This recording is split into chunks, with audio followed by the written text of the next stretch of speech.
Regulamentação. Bom, quando a gente fala de regulamentação, a gente lembra da mão invisível do Adam Smith e da ordem espontânea de Hayek, porque eles falam que a economia ela se autorregula, existe uma autorregulamentação.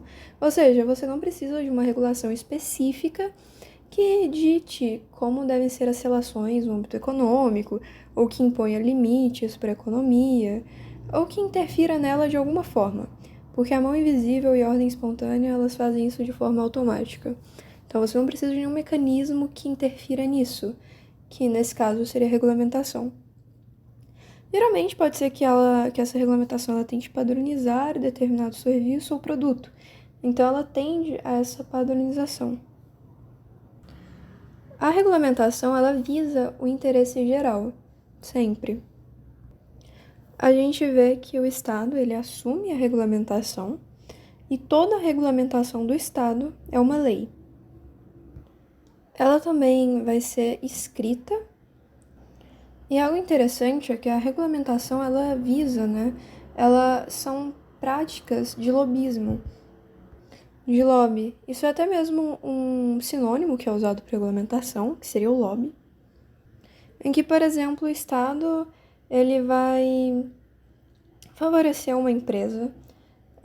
A empresa vai apoiar várias campanhas para instaurar uma lei que fale que a partir de agora as indústrias têm que ser construídas com filtro para evitar a emissão de dióxido de carbono.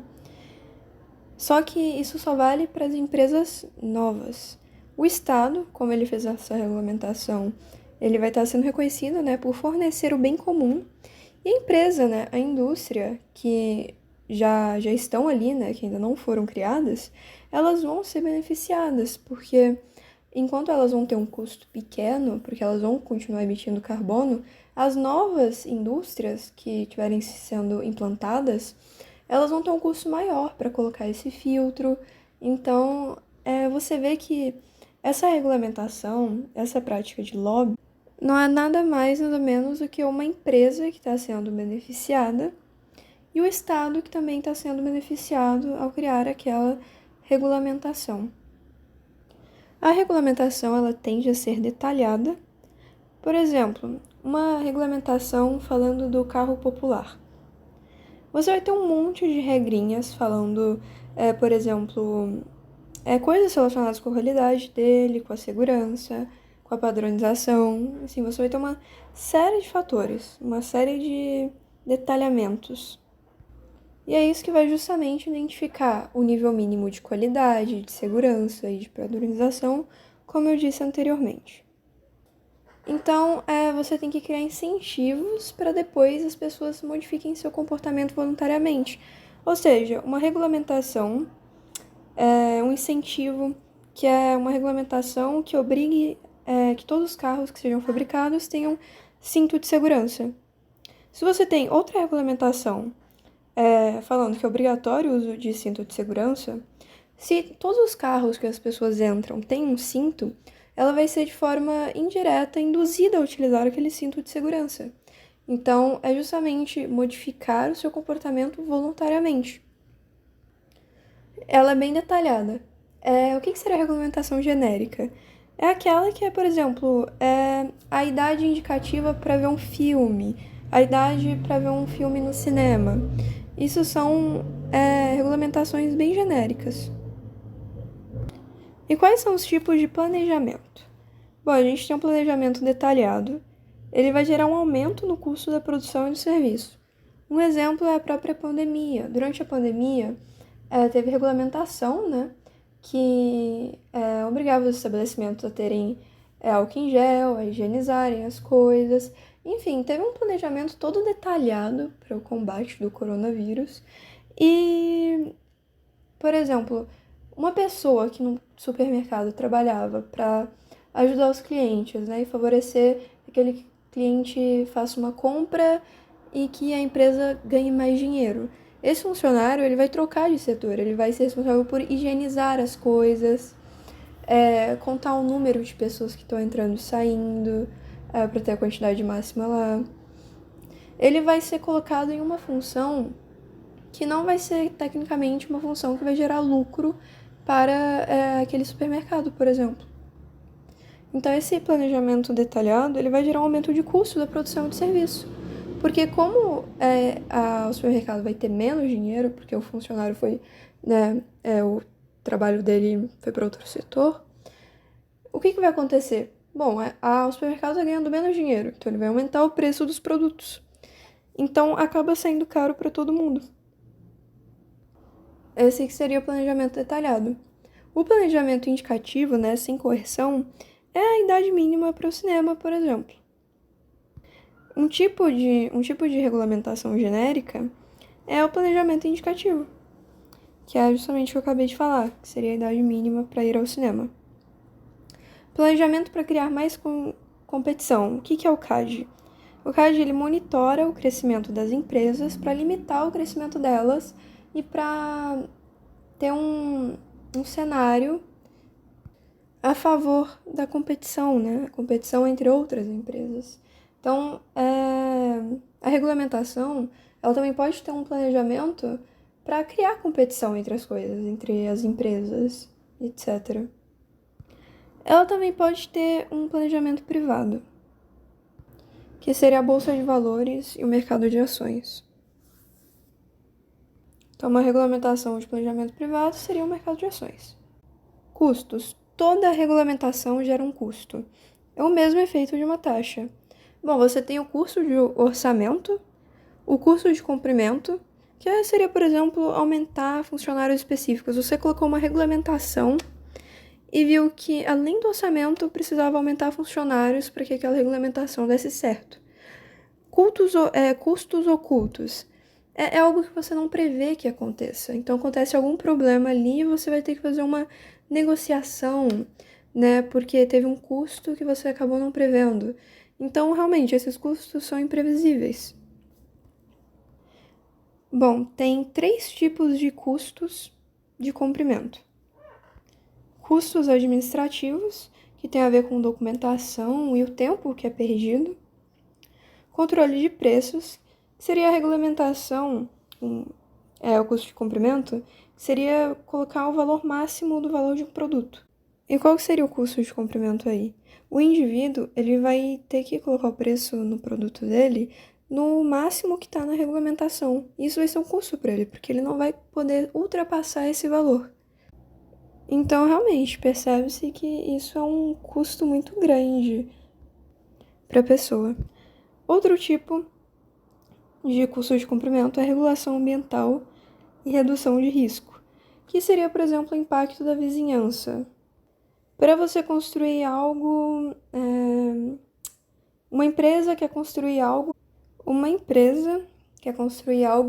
em uma rua que tem um trânsito muito alto e ela vai acabar atrapalhando a passagem, que vai acabar aumentando o fluxo de carros daquela região e vai ter um trânsito impossível.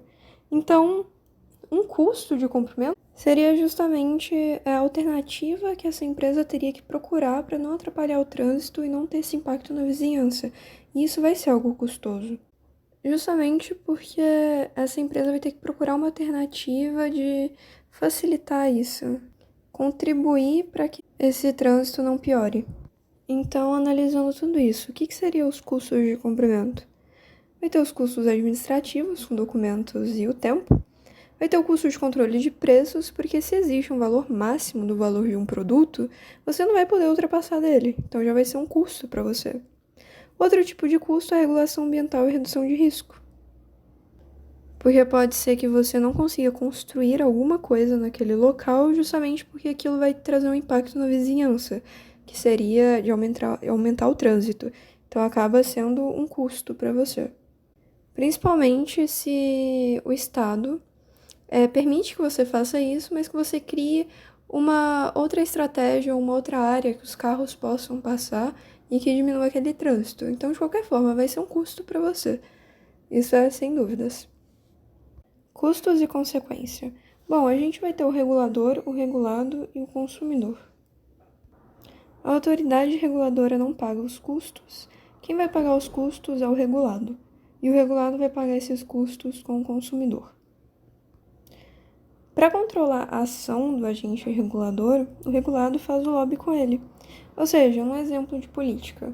O regulado vai apoiar a campanha de algum órgão que faz parte do regulador, para que quando ele seja reeleito, por exemplo, ele acabe beneficiando o regulado.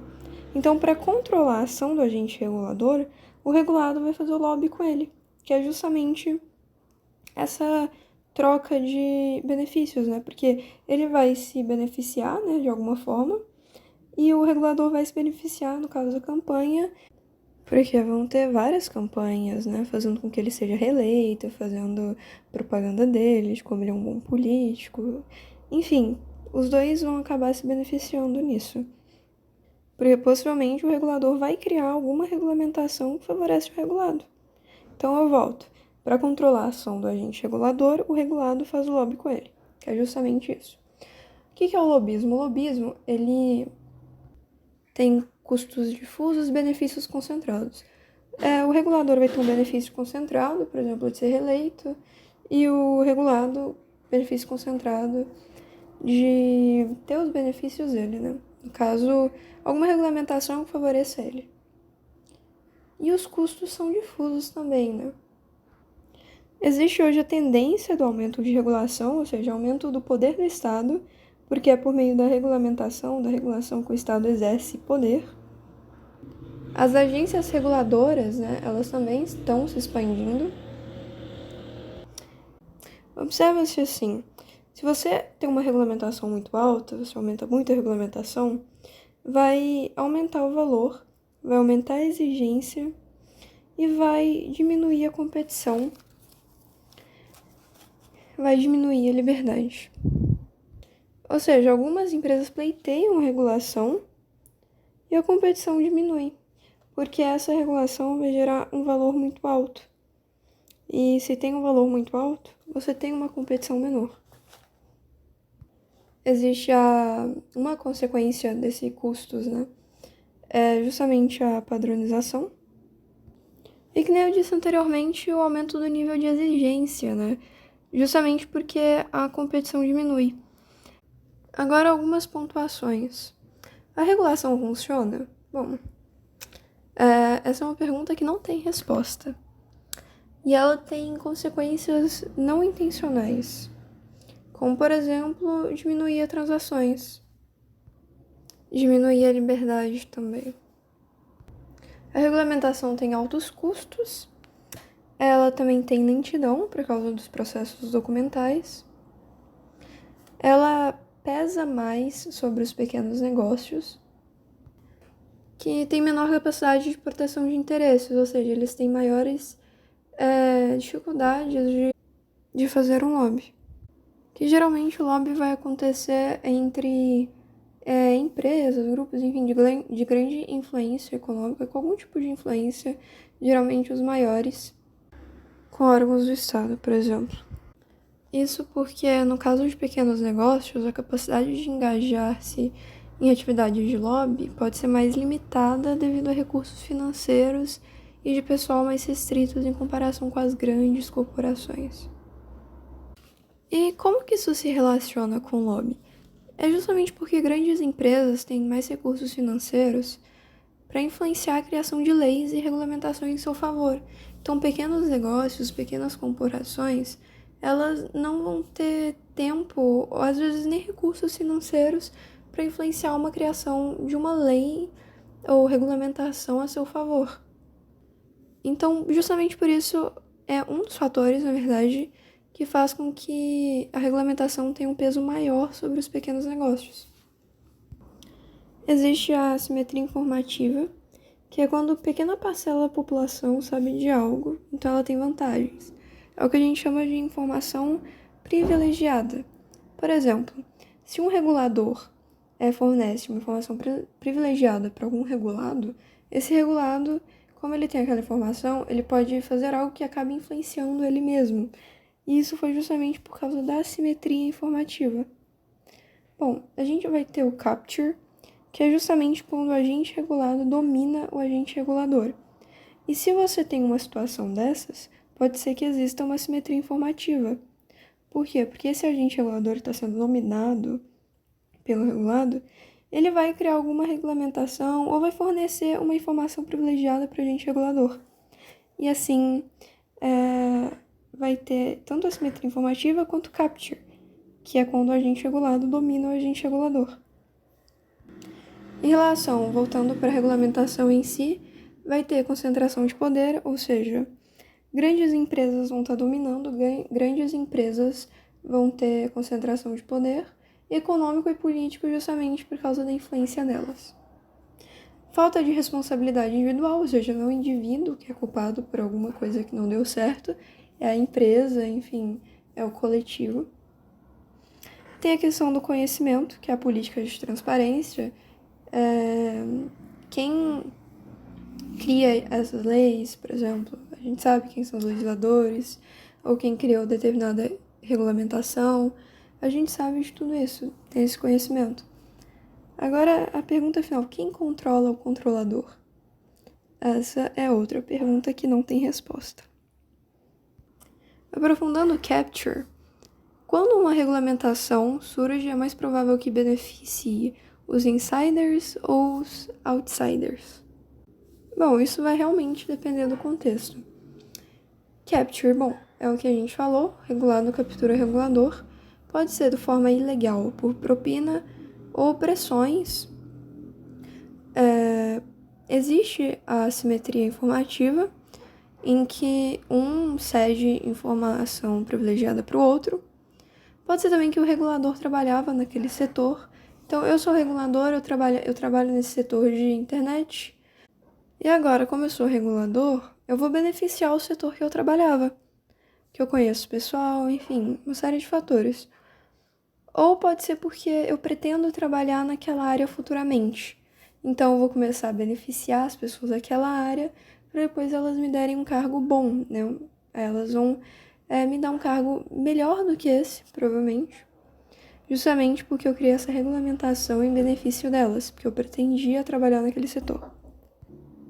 Uma medida para evitar o capture, justamente nesse exemplo que eu dei, a quarentena, ela está prevista em regulamentação que quando o regulador deixa o cargo, por exemplo, ele não pode entrar em nenhum outro tipo de trabalho durante um certo período de tempo e ele continua recebendo o salário que ele recebia anteriormente, justamente para evitar essa estratégia dele beneficiar uma área específica, porque ele pretende, por exemplo, abandonar o cargo, nesse caso de regulador, e, sei lá, ir para outro setor, né?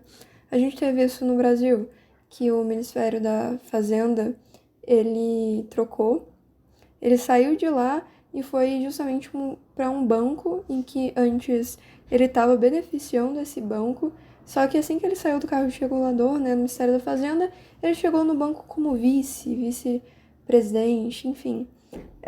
Você vê o interesse. Então a quarentena é justamente essa medida para evitar o capture, que é deixar esse tempo, que ele não pode entrar em nenhum trabalho e continuar recebendo salário. Revolving doors, portas giratórias, o que é isso? Bom, é um funcionário que ele é ora regulador, ora membro normal da sociedade, por exemplo. É de alguma indústria ou corporação que seja afetado pela regulamentação dele. Ou seja, é uma situação de dupla atuação de um indivíduo, ora como legislador e regulador, ora como membro de uma indústria afetada pela legislação e regulamentação em que atua. Os governos contratam profissionais da indústria por diversas razões, experiência no setor privado, influência nas corporações, que serão objetos da regulação para obter apoio político. A indústria, por sua vez, contrata pessoas do governo para obter acesso pessoal a autoridades governamentais, buscar legislação ou regulamentação favorável e contratos governamentais em troca de ofertas de empregos com altos salários, e obter informações privilegiadas sobre o que está acontecendo. A indústria de lobby é especialmente afetada pelo conceito de porta giratória, já que o principal ativo para um lobista é o contato e a influência sobre os funcionários do governo. Ou seja, se você tem outro mecanismo para ter influência sobre os funcionários do governo que não seja o lobby, pode ser que as pessoas prefiram esse, pode ser que isso acabe impedindo que o lobby continue sendo utilizado, enfim, acabou atingindo de forma indireta e negativamente o lobismo. justamente porque a existência de outro mecanismo que oferece uma estratégia de contato e influência, né, sobre os funcionários do governo. Até porque esses revolving doors são justamente outro método de ter influência sobre os funcionários do governo. Por fim, a quarentena de ex-funcionários do governo é um meio de mitigar essa situação, como eu expliquei anteriormente. Batpish and bootleggers, batistas e contrabandistas. Bom, é uma situação em que adversários apoiam uma mesma regulação. Como assim? Nesse exemplo, são os batistas e os contrabandistas apoiando a mesma regulamentação que proíbe vender bebida alcoólica nos domingos. Os batistas concordam com isso, porque para eles deviam proibir, né, vender bebida alcoólica sempre, mas proibiu nos domingos, e eles concordam. E também é bom para os contrabandistas, porque nos domingos, como nenhuma mercearia, nenhum local vai estar aberto para vender bebida alcoólica, os contrabandistas vão poder atuar, eles vão ter um mercado. Então vai acabar que tanto batistas quanto contrabandistas vão apoiar a mesma regulamentação, sendo estes grupos completamente distintos. As coalizões de grupos opostos têm mais probabilidade de sucesso do que entre grupos com interesse específico. Justamente porque pode existir uma competição entre esses grupos de interesse específico.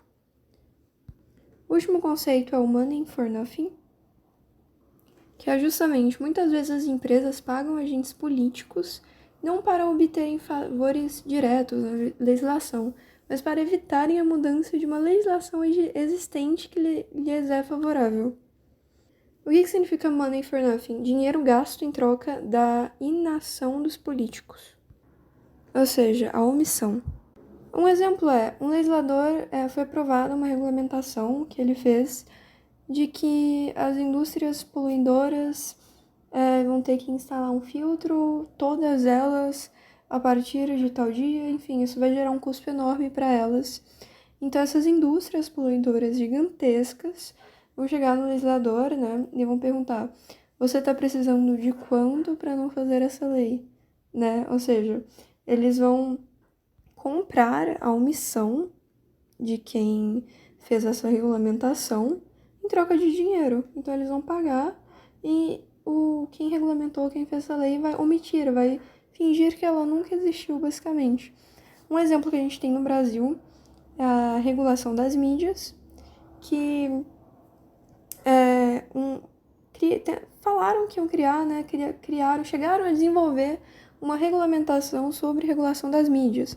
Só que as grandes mídias, né, Facebook, Instagram, percebendo que elas poderiam ser afetadas com isso, né, falaram muito nas redes sociais, enfim, foi algo que teve repercussão geral, e depois de um tempo ninguém mais soube disso, não falaram mais nada. Então pode ser que tenha acontecido alguma coisa assim, que elas se juntaram, enfim, para justamente fazer isso, evitar a mudança de uma legislação existente que lhes é favorável, né, impedir que aquela legislação seja colocada em vigor. Pode ter acontecido, mas ou não pode. Bom, money for nothing é literalmente isso.